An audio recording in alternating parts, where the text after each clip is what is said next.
Bondadoso Padre y Dios misericordioso, honramos, bendecimos y glorificamos tu nombre una vez más en los primeros momentos de este sábado, Señor.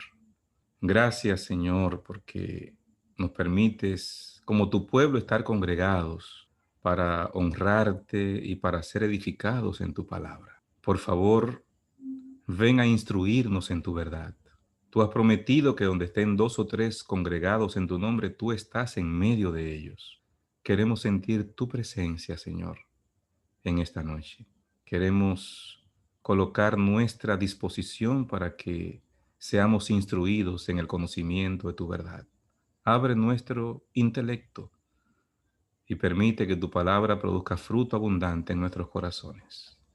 En el nombre de Jesús. Amén. La solución de Dios a nuestra lucha.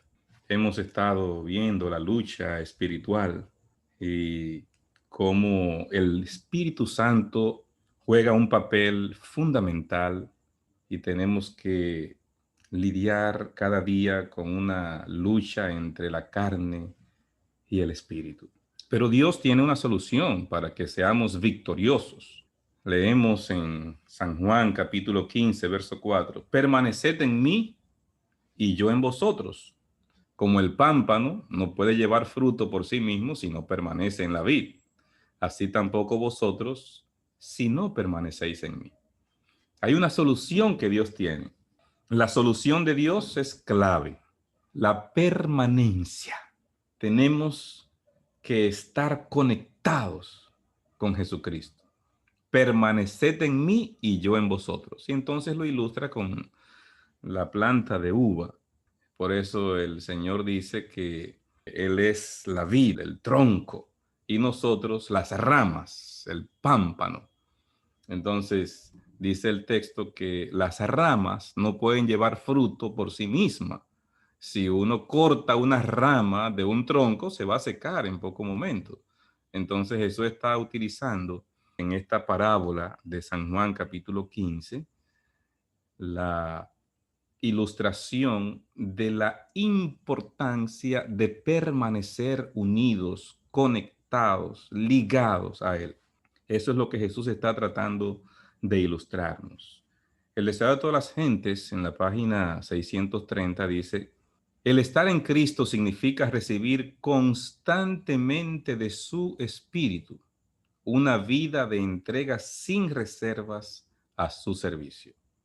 Recibir constantemente de su Espíritu. Porque el Espíritu Santo es el que hace esa labor de convicción, de transformación. Entonces, Cristo está en mí a través del Espíritu Santo. Y es lo que hemos estado enfocando toda la semana. Jesús sigue diciendo en la parábola: yo soy la vid, vosotros los pámpanos. El que permanece en mí y yo en él, este lleva mucho fruto, porque separados de mí, nada podéis hacer. Esa es la clave, entonces. No tenemos por qué estar buscando muchas fórmulas. La clave de la victoria es estar unidos con Cristo.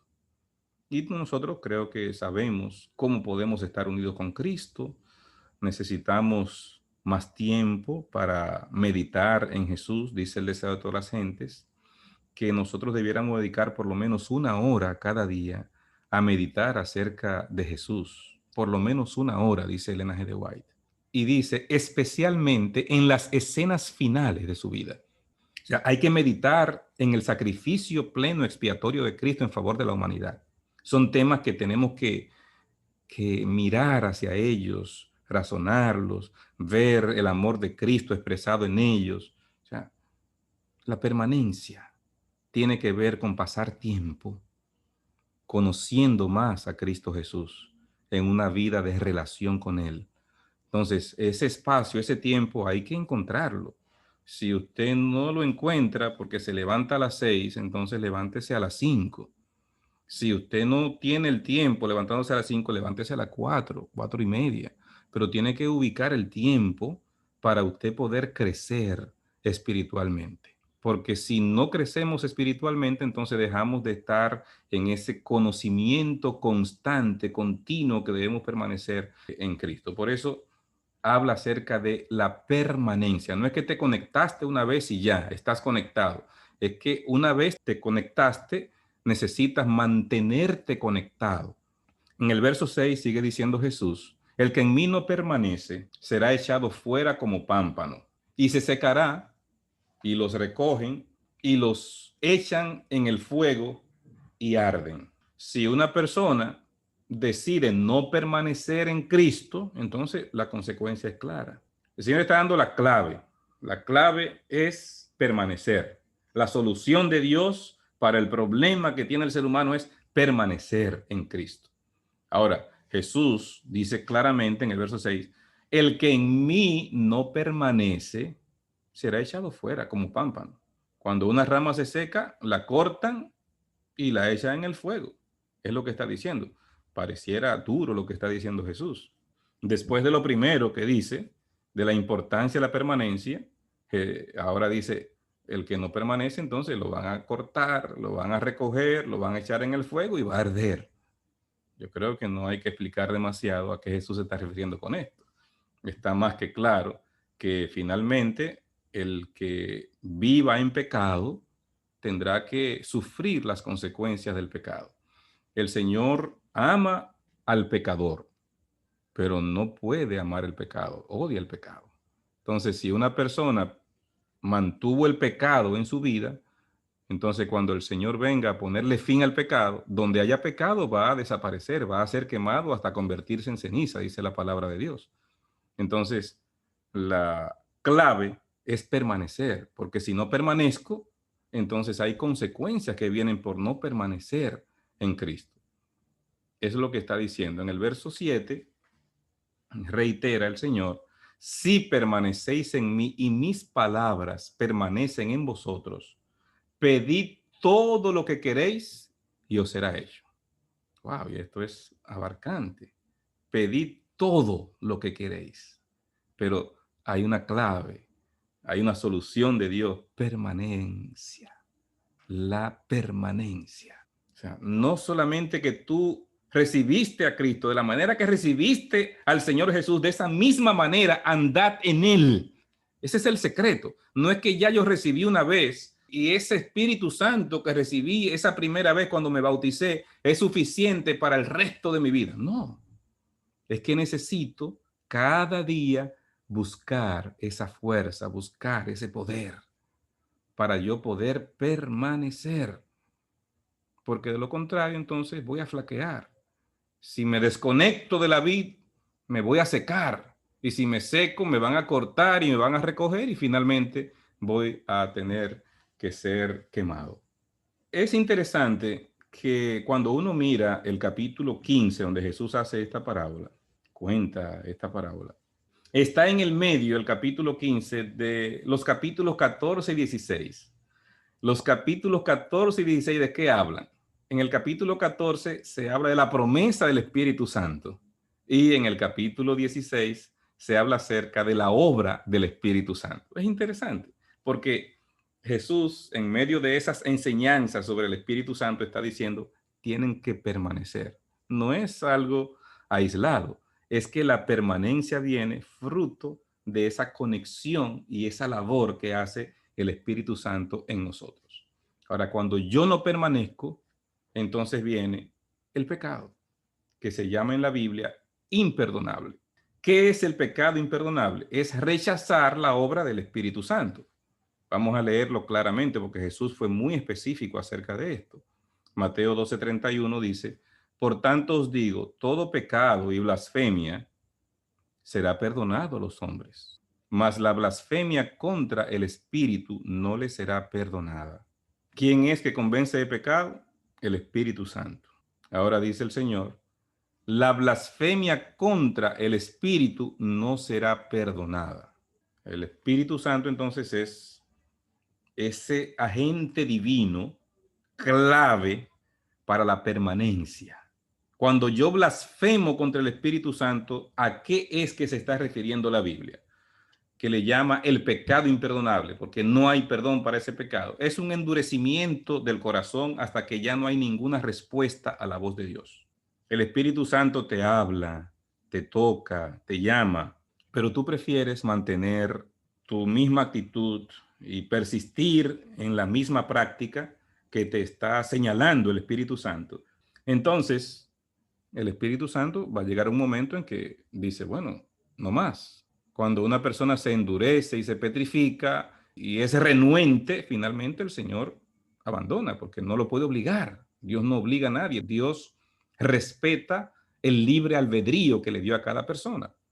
Lo más que Dios hace es hablarte, decirte, llamarte, tocarte, pero finalmente la decisión tiene que tomarla cada persona. ¿Cuáles son las características del pecado imperdonable? Es un pecado que no experimenta dolor, no siente dolor. La persona lo está practicando y no siente ningún dolor por él. Ya al principio como que te dolió un poquito, pero seguiste en él, te dolió menos, volviste en él, te dolió menos. Llega un punto que ya no duele, no duele. La persona no desea apartarse de ese pecado. O sea, sabe lo que tiene que hacer, pero no desea apartarse porque lo disfruta. Esa tibieza, le gusta ese ambiente, ¿verdad? Entonces, decide mantenerse en ese mismo sendero. No hay una conciencia que lo acuse, porque Dios habla a través de la conciencia. Y eso es un tema para tocarlo solo, hablar de el asiento de la conciencia en nuestro cerebro, allí en los tálamos ópticos, en el hipotálamo, cómo el Señor nos habla y cómo tú escuchas en tu mente esa voz de Dios, ese Espíritu Santo que tú sientes que te está hablando. Dios habla en tu cerebro.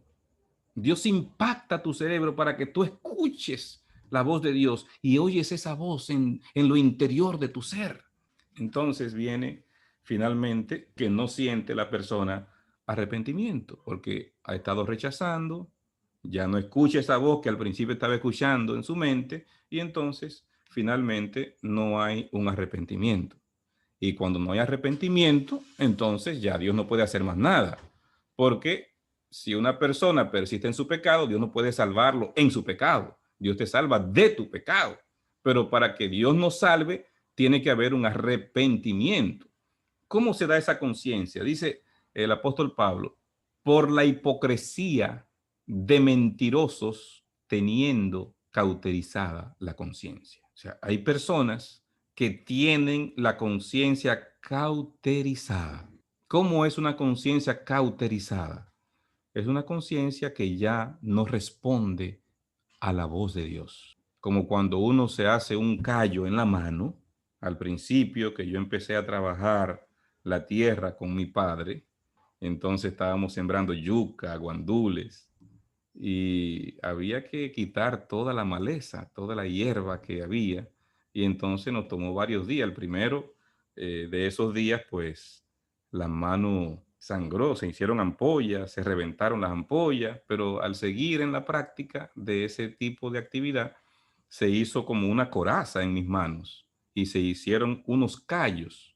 Entonces ya yo podía agarrar la azada y podía estar bastante tiempo sin ningún problema y no me creaban ya ampollas porque la mano había creado una coraza para protegerse y se creó esa callosidad en las manos. Entonces, en la conciencia pasa algo similar. El espíritu habla y tú te endureces y tú te endureces, va creando una callosidad, se va cauterizando y llega un punto que ya no sientes nada. Te puedes tocar allí, uno se toca ahí, no le duele. Uno puede colocarse una aguja donde tiene esa callosidad formada y ya no duele. Entonces, es lo que pasa con la conciencia. Cuando se cauteriza es porque ya no responde a la voz de Dios. Dejó de escuchar la voz de Dios. ¿Qué sucede cuando el Espíritu de Dios te abandona? Veamos el ejemplo de Saúl, cómo lo describe la palabra de Dios. En 1 Samuel 16:14 dice, el Espíritu de Jehová se apartó de Saúl y le atormentaba un espíritu malo de parte de Jehová. El espíritu de Jehová se apartó de Saúl. ¿Por qué se apartó el espíritu de Jehová? Por la dureza de Saúl, por la terquedad de Saúl. Dios le dice una cosa, él está haciendo otra. Dios le dice, mira, tienes que acabar con esta gente. No, lo dejé vivo y dejé esto para ofrecer lo mejor a Jehová. O sea, no estaba siguiendo las instrucciones de Dios, estaba haciendo lo que él quería y quería presentar sus deseos como que eso era para agradar a Dios.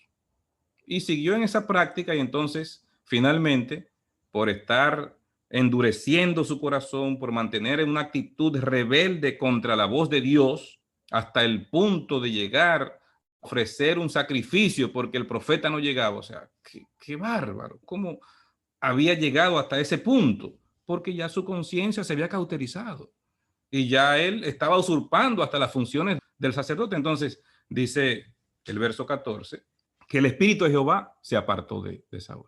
Cuando nos mantenemos en una actitud persistente de rebelión a la voz de Dios, finalmente el espíritu de Jehová se va a apartar de nosotros.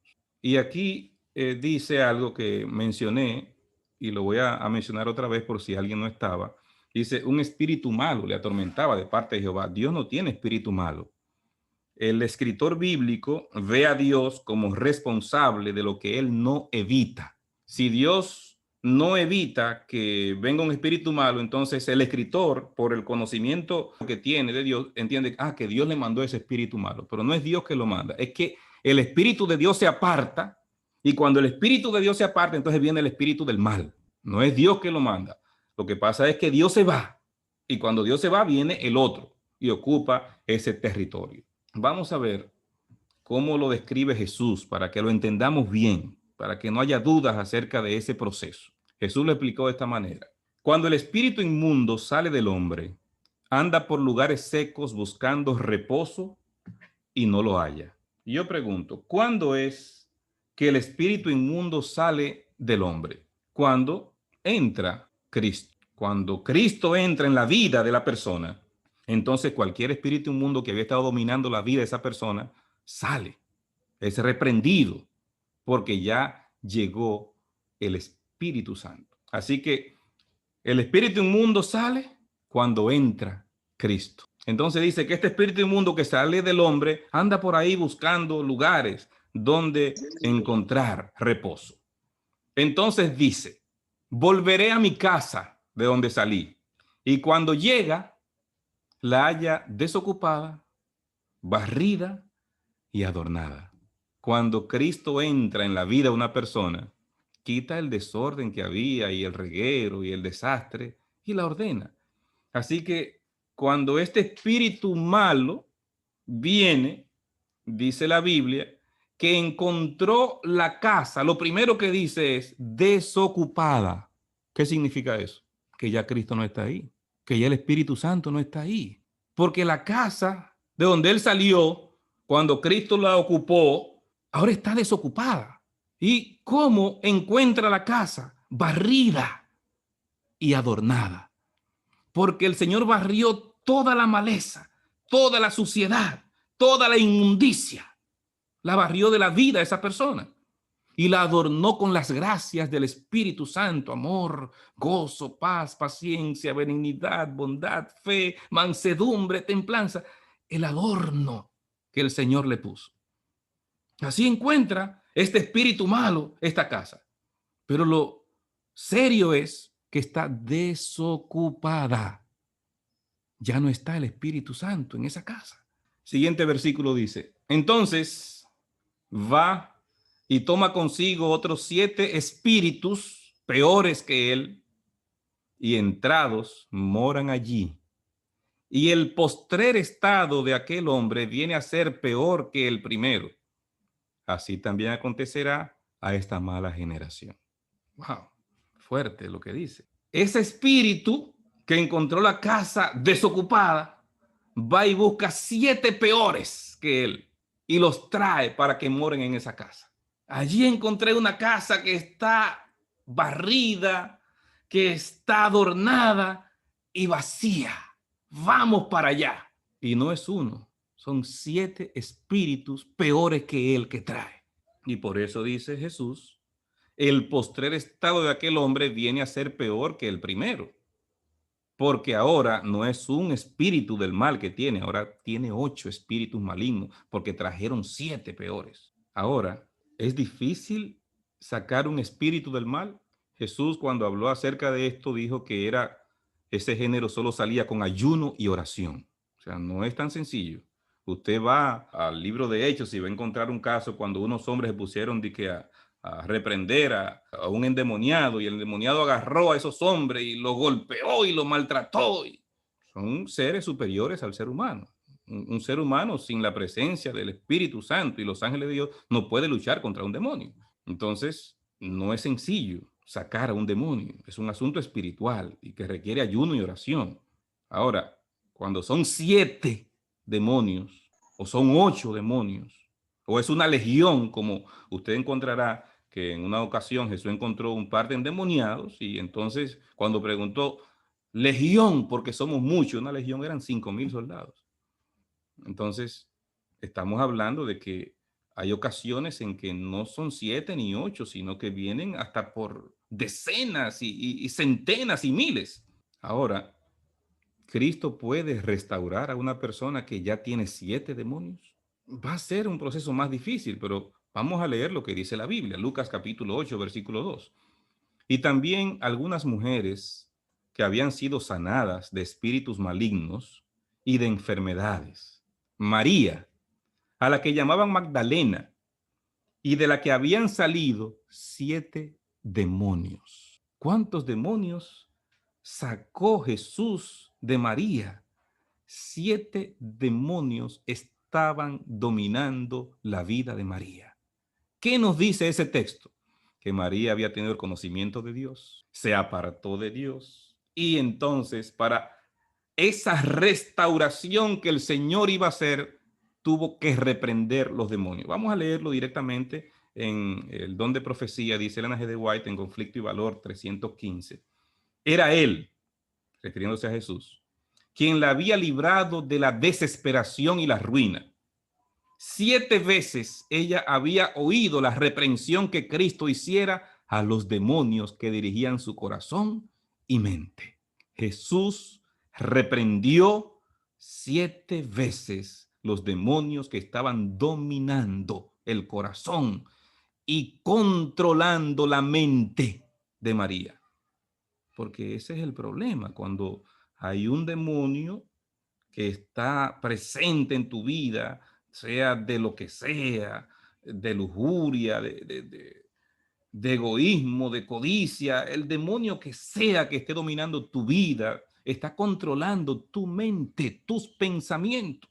Y Cristo tuvo que reprender uno por uno los demonios que estaban dominando la vida de María. Pero la liberó. Cristo tiene el poder aún de restaurar a una persona que después de haber conocido a Dios se ha ido otra vez al mundo, y que ahora son 7 demonios que dominan ese corazón y esa vida. Cristo puede restaurarlo. Es más difícil. No es tan sencillo, porque esa persona tendrá que tomar decisiones trascendentes para darle a Dios la oportunidad de que pueda hacer esa obra en su vida. La Biblia destaca que no hay restauración sin arrepentimiento. Para Dios poder hacer esa restauración, tiene que haber un arrepentimiento auténtico y genuino. Hebreos 6:4.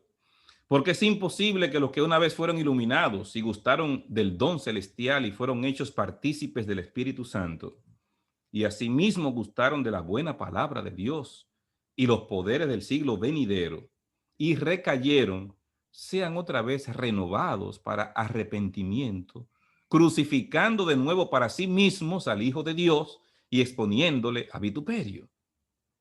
Cuando uno lee este texto, dice, pero entonces está diciendo aquí que es imposible renovar a una persona que recayó, que volvió y se enredó. Es imposible eso. Lo que está diciendo el apóstol Pablo es que mientras una persona mantenga su vida en pecado y se mantenga voluntariamente practicando el pecado, Dios no puede restaurar y renovar. Es imposible para Dios hacer una obra de transformación si no hay un genuino arrepentimiento y un abandono del pecado voluntario. Imposible renovar mientras continúe crucificando al Hijo de Dios. ¿Y qué es crucificar al Hijo de Dios? Mantenernos viviendo en pecado. Vamos a leer el capítulo 10 para que veamos en el mismo libro, el mismo autor, cómo lo explica de una manera más clara. Dice el apóstol Pablo, porque si pecáremos voluntariamente, después de haber recibido el conocimiento de la verdad, ya no queda más sacrificio por los pecados, sino una horrenda expectación de juicio y de hervor de fuego que ha de devorar a los adversarios. O sea, si pecáremos voluntariamente, el problema es el pecado voluntario, porque si hay un pecado voluntario, no hay arrepentimiento.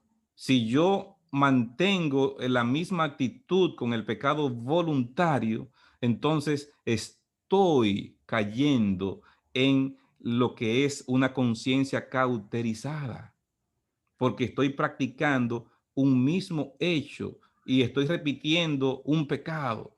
Entonces no hay un cambio, no hay transformación. Entonces es imposible, es lo que está diciendo. El problema está justamente allí, en el pecado voluntario. Si después de haber recibido el conocimiento yo sigo y sigo con la misma situación de pecado, ya no hay más sacrificio por el pecado. ¿Qué significa eso? Que ya no hay que ofrecer por ti, porque tú, para una persona poder llevar un sacrificio, tenía que reconocer su pecado y confesar sobre el cordero. Ya estudiamos de eso una de estas noches. Había que confesar sobre el cordero sus pecados y entonces esa persona salía limpio y el cordero se sacrificaba. Pero si usted no reconoce su pecado y sigue en el mismo, entonces no hay más nada que hacer, sino juicio, fuego. Es lo que describe la palabra de Dios. Y podemos ver algunos ejemplos para que lo entendamos mejor. La ley de Moisés dictaminaba pena de muerte y no sacrificios para los persistentes renegados. Y vamos a ver dos ejemplos en la palabra de Dios para que lo podamos entender. El primero es Nadab y Abiú. Nadab y Abiú, ¿quiénes eran? Eran hijos de Aarón. Todos conocemos que eran hijos de Aarón. Eran sacerdotes. Recuerden que Dios había designado que el sacerdocio era la familia de Aarón. Pero estos muchachos se habían corrompido, se habían enfocado en el vino, se embriagaban y dejaron de respetar las ofrendas que traían. Y traían las ofrendas y ellos cogían de las ofrendas para sí mismos. Se llegaron a extremos terribles en el ejercicio de su función como sacerdotes. Ahora, describe Levítico, Nadab y Abiú, hijos de Aarón, tomaron cada uno su incensario y pusieron en ellos fuego, sobre el cual pusieron incienso y ofrecieron delante de Jehová fuego extraño que él nunca les mandó. ¿Qué es fuego extraño? Quiero explicar que cuando el Señor inauguró el santuario, la Biblia describe que el Señor encendió el fuego en el altar del sacrificio. Y ese fuego nunca se iba a apagar. Había una tribu, la tribu de Leví, y había una familia encargada de siempre mantener ese fuego. Ese fuego nunca se apagó. Cuando se movían de un lugar a otro, siempre se mantuvo ese fuego y tenían las instrucciones para mantener ese fuego encendido. Así que todo fuego que se fuera a usar dentro del santuario tenía que ser encendido en el fuego que Dios encendió, en el altar del sacrificio. No podían usar fuego de otro sitio para entrar en el santuario. Entonces, ¿qué hicieron ellos? Estaban embriagados. Si usted sigue leyendo el capítulo 10, se va a dar cuenta que se dan algunas instrucciones acerca de que los sacerdotes no beban vino después de eso, lo que demuestra de forma clara que cuando ellos hicieron eso estaban embriagados, habían tomado vino y habían sobrepasado los límites en esa dirección. Así que ellos agarraron fuego de otro lugar y entraron a ofrecer incienso en el santuario delante de Dios. Y dice Levítico 10, verso 2, salió fuego de delante de Jehová y los quemó y murieron delante de Jehová. Fuerte. ¿Por qué tan drástico el Señor? Podemos decir nosotros. Porque ellos tenían el conocimiento. Ellos sabían cuál es el fuego que debían utilizar. Y en lugar de utilizar el fuego que Dios había encendido, que era el fuego para ellos usar en el incienso, entonces usaron un fuego de donde ellos lo buscaron. Y ese fuego extraño era una falta de respeto a Dios, era una rebeldía, era ir en contra de lo que Dios había establecido. Tenían el conocimiento y se fueron en dirección contraria a lo que el Señor había establecido. Así que no había sacrificio para un rebelde contumaz, como lo fueron Nadab y Abiú. Entonces dijo Moisés a Aarón: esto es lo que habló Jehová diciendo: en lo que a mí se acercan, me santificaré, y en presencia de todo el pueblo seré glorificado. Estos no me glorificaron. Estos no se acercaron a mí para santificarme. Y le mandó incluso que ni siquiera debían guardar luto por ellos, porque lo que ellos sufrieron fue por culpa de su rebeldía. Veamos otro ejemplo para que no pensemos que es un caso aislado. Cuando hay rebeldía en contra de lo que Dios ha establecido, usted tiene el conocimiento y usted va en dirección contraria, es una actitud renuente a la voz de Dios. Entonces, veamos el caso de Coré, Datán, Abirán y sus 250 seguidores. Coré era de la tribu de Leví y habían otros que eran de la tribu de Rubén. Entonces se unieron estas personas y vinieron a reclamarle a Moisés, a reclamarle de que ya está bueno de que ustedes estén ufanando de este pueblo. Tú tienes el poder político, Moisés, y tu hermano el poder religioso. Ustedes se han erigido como líderes de este pueblo. ¿Cómo es posible que solo sea un asunto de familia? No puede ser. Todo el pueblo es santo. Así que el sacerdocio no tiene que ser únicamente de la familia de Aarón. Nosotros también tenemos el derecho de ser sacerdotes, porque todos somos santos. Vinieron con ese reclamo. ¿Quién había establecido que el sacerdocio era de la familia de Aarón? Dios. Y uno cuando mira esto, y eso es un tema aparte, ver la justificación por la fe en el Antiguo Testamento, maravilloso ver ese tema, porque cuando uno mira lo que hizo Aarón, el becerro, todo eso, y después de eso Dios darle el sacerdocio a Aarón, es como cuando Dios perdona, olvida, transforma, comienza un registro en cero nuevo. Dios le dio el sacerdocio a Aarón.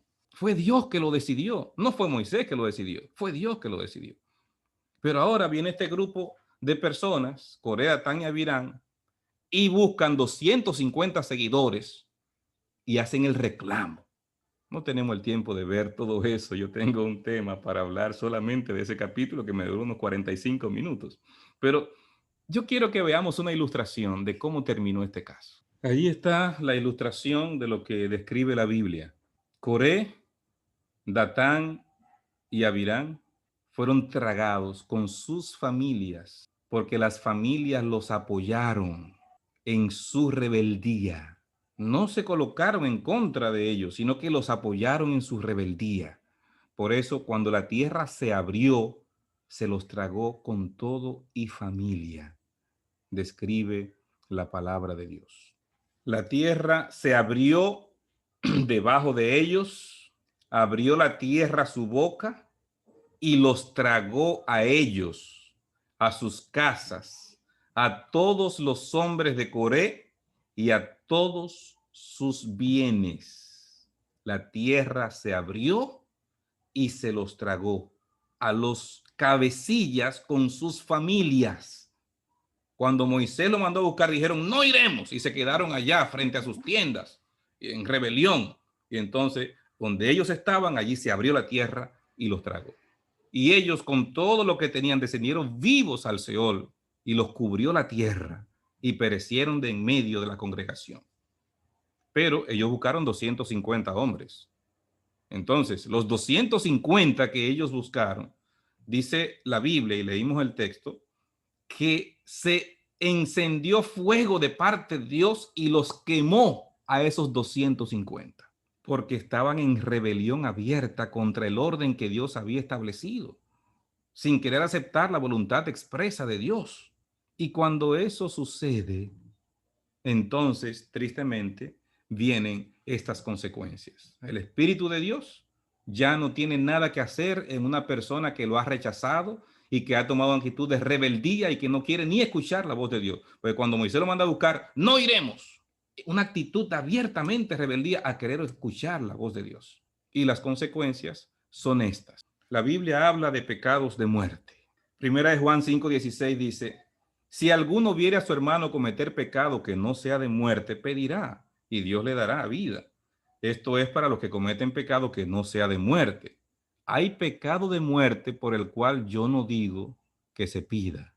¿Cuáles son los pecados de muerte? El pecado imperdonable. Cuando yo rechazo la obra del Espíritu Santo, no importa que se pida por mí, porque si yo he cerrado mi corazón, he sido rebelde, por más que pidan por mí ya, porque yo me fui al extremo en el pecado, como pasó con los hijos de Aarón, como pasó con Coré, Datán y Abirán. Esa actitud de rebeldía y de rechazar la obra del Espíritu Santo. Testimonio sobre conducta sexual, adulterio y divorcio de Elena G. de White en la página 114 dice, algunos adventistas del séptimo día pretenden estar establecidos sobre la elevada plataforma de las verdades eternas y guardar todos los mandamientos. Por lo tanto, si consienten el pecado, su delito es en magnitud 10 veces mayor que el de las personas que no reconocen la obligatoriedad de la ley de Dios. El pecado, dice la sierva de Dios, en los que ya conocen, los adventistas del séptimo día que ya conocen lo que dice la palabra de Dios, que tienen la luz del don de profecía, el pecado es 10 veces mayor, porque tú tienes el conocimiento. Si yo no hubiera venido y les hubiera hablado, no tendrían pecado. Pero ahora no tienen excusa por su pecado. Dice Jesús en Juan 15:22. ¿Por qué entonces es necesario rendir diariamente nuestra vida a Dios? Para poder permanecer. Porque si no permanecemos, vamos a cometer el pecado imperdonable. Si no permanecemos, vamos a rechazar la obra, la labor del Espíritu Santo en nosotros. Dice el deseo de todas las gentes, página 280. Hemos de seguir a Cristo día tras día. Dios no nos concede ayuda para mañana. O sea, día tras día. O sea, no es acumulativo. De que, bueno, hoy voy a dedicar 3 horas para mañana no tener que dedicar ninguna hora. No, o sea, no es acumulativo.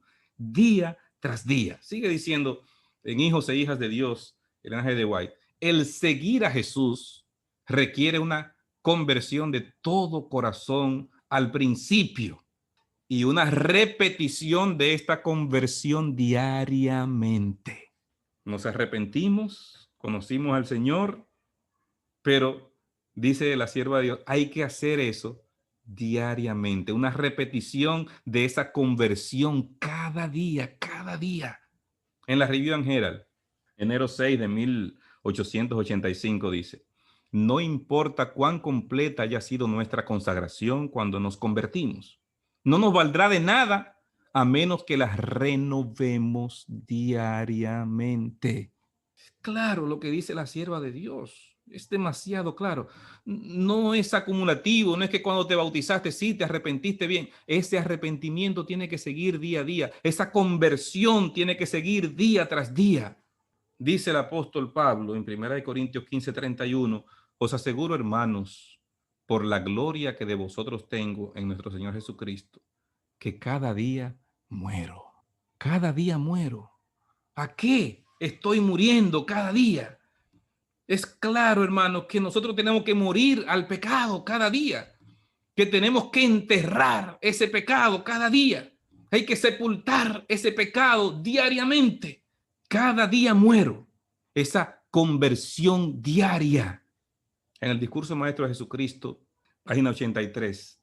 Si buscáis a Dios y os convertís cada día, si de vuestra propia voluntad escogéis ser libres y gozosos en Dios, si con alegría en el corazón respondéis a su llamamiento y lleváis el yugo de Cristo, que es yugo de obediencia y de servicio, todas vuestras murmuraciones serán acalladas, todas las dificultades se alejarán y quedarán resueltos todos los problemas que ahora os acongojan. Me impacta lo que está diciendo aquí. Tenemos que buscar a Dios y convertirnos cada día, cada día. Si hacemos eso, miren las bendiciones que vamos a recibir, dice el discurso maestro de Jesucristo en la página 83. Todos los problemas que nos están acongojando, que nos están agobiando ahora, van a desaparecer. Pero tenemos que convertirnos cada día. Reflejemos a Jesús del 1 de mayo para que poseyera una existencia sin fin. El hombre debía continuar comiendo del árbol de la vida. Privado de ese alimento, vería su vitalidad disminuir gradualmente hasta extinguirse la vida. ¿Por qué Dios le colocó el árbol de la vida en el jardín del Edén? Dios pudo haber creado al hombre sin tener que comer del árbol de la vida, que viviera eternamente, pero Dios, en su infinita sabiduría, colocó el árbol de la vida para que para el hombre vivir eternamente tenga que ir a comer del árbol de la vida. En otras palabras, no es inherente en ti la vida eterna. Necesitas depender de Dios, que te da esa vida eterna. Ilustrado en el fruto del árbol de la vida, que dice Ellen G. White que el fruto era como en forma de manzana de oro. Una cita que ella tiene allí porque explica acerca de eso. Interesantísimo acerca del árbol de la vida. Así que era una dependencia diariamente. Eso es lo que el Señor estableció también en el caso del maná. Viendo los hijos de Israel, se dijeron unos a otros, ¿qué es esto? Porque ellos todavía no sabían qué era cuando estaba cayendo el maná. Entonces Moisés les dijo, es el pan que Jehová os da para comer. Y les dijo Moisés, ninguno deje de ello para mañana. Y algunos dejaron para mañana y cuando fueron se dañó. ¿Por qué Dios mandaba el maná cada día y solamente el viernes no se dañaba para guardar para el sábado porque el sábado no caía? Entonces, Dios quería que el pueblo confiara, entendiera y dependiera de Dios cada día, que no empezara a hacer arreglos y planes, no, voy a guardar aquí para mañana por si no cae, no, confianza en Dios, dependencia de Dios, día por día. Dios quería que el pueblo pudiese experimentar esa dependencia de Él y esa confianza en Él, día por día. Entonces, eso mismo vamos a llevarlo a la parte espiritual y a entender que Dios quiere que estemos en una conexión con Él día por día. Todos los que consagran su alma, cuerpo y espíritu a Dios recibirán constantemente una nueva medida de fuerzas físicas y mentales. El Espíritu Santo despliega sus más altas energías para obrar en el corazón y la mente. La gracia de Dios amplía y multiplica sus facultades y toda perfección de la naturaleza divina los auxilia en la obra de salvar almas. Y en su debilidad humana son habilitados para hacer las obras de la omnipotencia. ¿Quiénes? Los que consagran su espíritu, alma y cuerpo. El espíritu despliega sus más altas energías para obrar en esa persona, en su corazón, en su mente. Y nos va a dar cosas extraordinarias, pero tenemos que entregarnos día por día. Termino con el texto que usamos como lectura bíblica. Y decía a todos, si alguno quiere venir en pos de mí, niéguese a sí mismo, tome su cruz cada día y sígame.